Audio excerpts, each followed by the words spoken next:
Manchester United 0, Arsenal 1. Manchester United have lost at home again to Arsenal and have given Arsenal a chance to win the Premier League despite a game for Man City to win on Spurs on Tuesday. I'm here with Greg, a hardcore Arsenal fan. We're in a nice place. What's the system called? Iroko, Burnt Oak, North London. Try the fish if you come here. Right. So he's going to tell us, when coming into this game, what was your take? Were you confident? Were you not confident? Were you like, United were coming on a bad result and could turn up to you guys?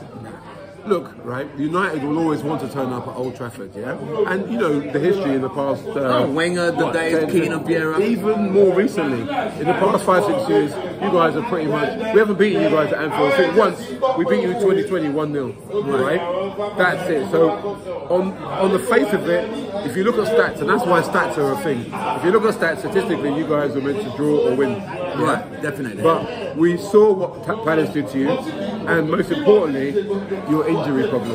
Yeah. When I looked and I said, who's playing the defence? You've got problems in midfield. You've got problems in defence. Evans. So I knew that we'd have a chance. We weren't going to lose. It was either we're going to win or it's going to be a draw. Right. Now that you've got the 3 points, are you still hoping you can win the league title, or you're still apprehensive about Spurs and Manchester City? It's not in our hands. Yeah. Some interesting conversations and some interesting things to think about. Liverpool play Aston Villa. If Liverpool beat Aston Villa, then Spurs don't have to really kill themselves on Tuesday against City. So you're hoping Liverpool beat Aston Villa to make Spurs? I got that the wrong way around. Yeah. If Villa lose to Liverpool, then Spurs will be eager to fight more against Manchester City. This is it. But if Aston Villa win, then it's over for Spurs. There's nothing. They'll be on the beach. As it is, they're going to be playing their youth under team. 15s. Yeah, or maybe the ladies. So there's a chance the ladies might actually do something against City. No faith in Tottenham. But as it stands now, you know, you can say you've had a great season. We as United fans, as football fans, we can see that you have improved from last season. You're mentally tougher. You're more psychologically tuned into closing out games compared to last season. This time last season, you're a bit distracted. But to go into the last 2 games, there's a great improvement on Arsenal. Make no mistake, last season, that Saliba injury is what finished us. Right. Yeah? Plus, the team were a bit brittle. Yeah. This season, you're right, mentally tougher. If we can keep this team together, injury-free, we're only going to get better. And that's the joy. That's where the joy comes from. I know we've got another 10%. And that 10%, we're going to be the team that want to challenge City next season. We already are. You can see Liverpool, they're going to be in the transition because the manager, Klopp, is off.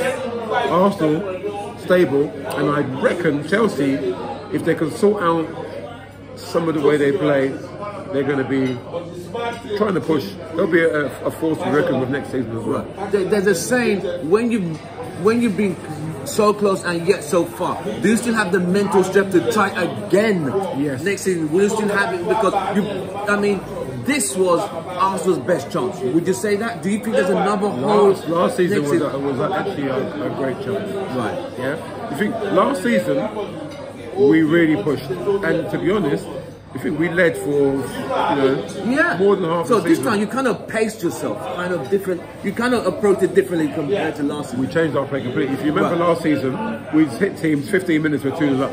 Yeah. It was shock and awe. Yeah. This season, Arteta's got the boys holding the ball, slowing down the play. He brought in Havertz, who, let's be clear, Arsenal fans didn't really welcome. Yeah. We gave him, but we did try to give him a chance. But he was nobody's first choice. Right. Nobody's first choice. I get that. Arteta stuck with him, and he's rewarding us consistently since probably February. He holds up the ball, intelligent play. He's now getting in the goals. He's now getting in the assists. His movement is great. Just all-round intelligent play. He's still not and will never be that 20-goal-a-season striker. We still need that. Yeah. If we can make the right additions over the summer, I mean, can I dream? Let me dream a little bit. Mbappe? No, he's not Real Madrid. I like guys that have already played in the Premier League. there's something about the Premier League, you need to be ready. And I like guys who've already played there. So I would love Isaac from Newcastle.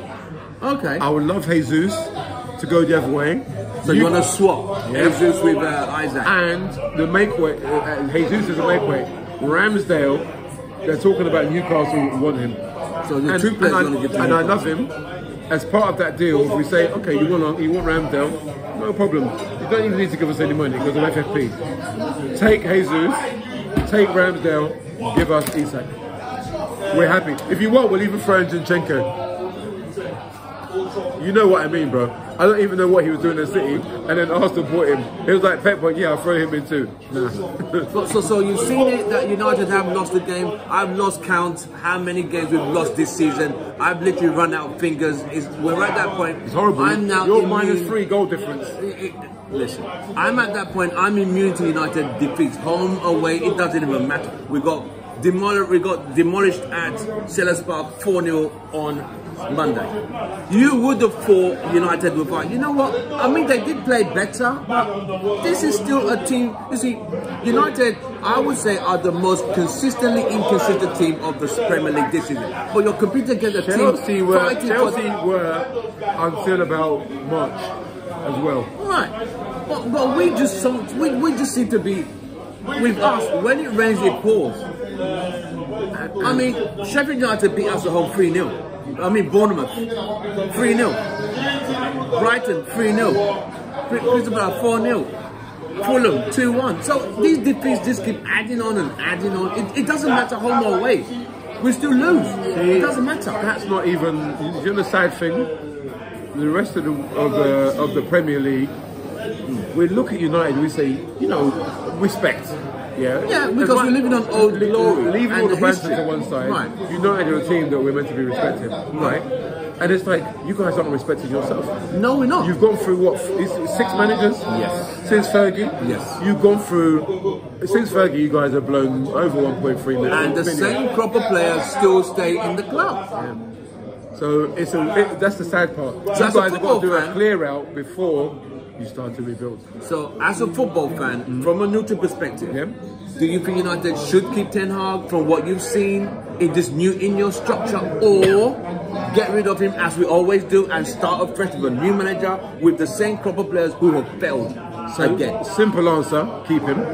Okay, and the reason I say so is you guys have been trying that transition. And it's not working. Look at Arsenal. Arsenal, we're stuck with Arteta. We went from Wenger to Emery. Emery, you know, is a great manager. For some reason, he didn't quite have the backing at board level. It wasn't working. It didn't work in managerial and backroom staff level. And he went. Arteta came in, and Arteta was very clear about what he wanted to do. Arteta wasn't just about the playing staff or personnel. He was about the backroom staff. He was about the culture of the club. He was about even the fans on the terraces. Before you go to Arsenal, to Emirates, it was a library. People used to abuse us. And what can we do? Go to Emirates now. The noise, the joy, the fans. He turned the fans around and he made the fans back the team. The fans back in the team gave the new players confidence.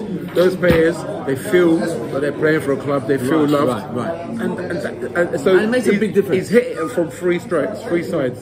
Yeah, recruitment. He's got a lot of. We had issues with people like Ozil, Kolishnik. I call him Kolishnikov. Yeah, you know. We had some players, and there were some factions. Aubameyang, he backed him. But, you know, the guy from France, the French striker, Lacazette. Yeah.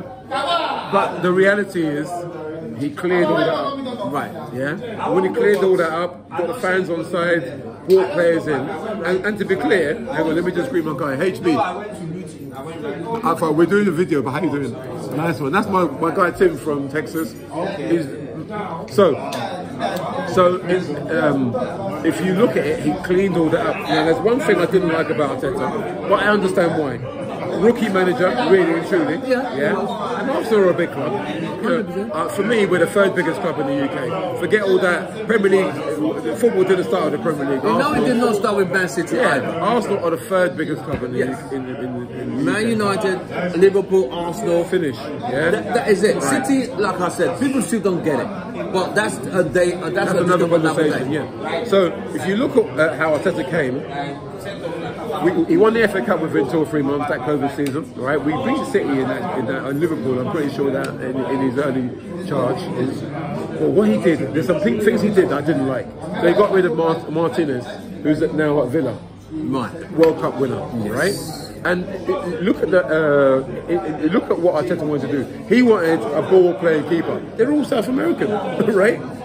We had a ball-playing keeper. He's been at Arsenal 10 years. He was only 30 years old, 31 years old. Won the FA Cup for you, and he kicked him out, right? And he went to get Ramsdale, who's not a ball-playing keeper. And then after Ramsdale's success, he now switched to ball-playing keeper, right? Which I don't understand. But if this is something that people should pay attention to. Martinez, obviously his personality, he's a typical keeper, crazy energy. Right. Arteta didn't like his personality. He didn't think he could manage him. Oh wow! So he shipped him out. Right. Which is good Ozil going forward. Couldn't manage him. Tried to shipped him out. All the guys he doesn't think he can manage, he shipped him out. Aubameyang shipped him out. Yeah. Lacazette, Lacazette. Shipped them out. So the squad left at Arsenal and the players that he's brought in, they're all people he thinks he can manage. Right. None of them have got egos. None of them are going to turn around to him. Not even Odegaard will turn around to him and say, you know what did you actually win when you were a player? Exactly. Right? Exactly. Yeah. Right. The respect is there. The respect is there. When the respect is there, like this brother was telling me recently, he said when the players when they respect the manager, they'll play for the manager. But is that the case in Manchester United? I think lots of United fans have kind of gotten lost in the whole transitional chain. Remember, we're about to be bought by a Qatari, then that went now with an Ineos guy. Fine, he's British. It doesn't matter. But with the new structure, sporting director, technical director, whatever you want to call it, new CEO, Jason Wilcox, whatever. I think with that coming to place and now taking the responsibility of players and just give Ten Hag just the coaching, to just face the coaching, maybe we'll see a better Man United. But a lot of Man United players did say, if Ten Hag gets fired this season, 10 players need to go out of the club with him. We can't do the keep on throwing managers out and leaving the same donkey part, lack of quality, but quantity just piling up at United. Let's keep it real. 10 players need to come out and it's finished. Yeah, they're unmanageable as far as I'm concerned. Yeah? Unmanageable. No, I'm serious. Yeah, come on. Most of the players at Man City have had 2 or 3 different managers. Oh yeah, there, right? Some are going on the 5th. Unmanageable. That's right. 5th if manager. You can't perform and you've had 2 or 3 different managers. Nah, come out. You're not ready. Yeah, I'm telling you, mate. Yeah. Who's that? What's his name? French striker you guys have? Martial. Help me. He was very skillful. He was meant to be Anelka. He was supposed to be the next Anelka, Henry, but for some reason, injuries and he played under. Get rid. Mourinho. So Alex, what was Sir Alex do? What was Sir Alex do? He would have shipped him out a long time, right? He shipped off Berbatov. Thank you. He would have gone. Not even 3 seasons. Gone. Right? But how is he still languishing? What's his name? That your striker, number 10, Rashford. Yeah. So Alex would have dashed him. If he did it before, he'd be gone by now. So anyway, the point is you need that stability. As you said, it looks like at the top of the club, chairman and those kind of levels. The pictures begin to open up. They're trying to put the puzzle together, right? And that puzzle from now, at least next season, includes keeping Ten Hag. And while you transition, you can't be transitioning your manager and transitioning players at the same time. Transitioning the club. Yeah, at the same time. Arteta actually did, right? But he played at the club, so he already knew at least some of the structure. Yeah. You can't. It's too much of a task to try and transition all of that in the same season. It's a lot. So keep the manager. He's done enough. And if you look at some of the stats, I don't know the stats off by heart, but I know statistically he actually hasn't done that badly, given statistically compared to previous Manchester United managers in the past. I mean, he has a good statistic. It's just that He's broken some new records of heavy defeats, home and away. We lost at home to Bournemouth 3-0. 3 points is 3 points. Right? Our goal difference is -3. Yeah. -3. Under Ferguson, you never saw a minus. I mean, but that's oranges and the pears. manager can't do anything about it. Yeah? If you pick a team and they go out and they get hammered 4-0, what do you want the manager to do? Yeah, what do you want him to do? Nothing. Right? Nothing. Getting hammered 4-0 or more is about your passion for the game. How you doing, Vicky? Yes. Come and thingy. You're a Gooner, yes. Come and goon. You're not a Gooner, you're a Chelsea fan. That's next time. Next time. Yeah, next season. Next season. That's Chairman's nephew. So, you know, he plays with us as well. So as it is come to the conclusion, Arsenal have beaten Man United at Old Trafford. A ground they don't really get good results there, but because it shows how improved they have been in terms of mentality and psychological improvement over from last season. They've got a result.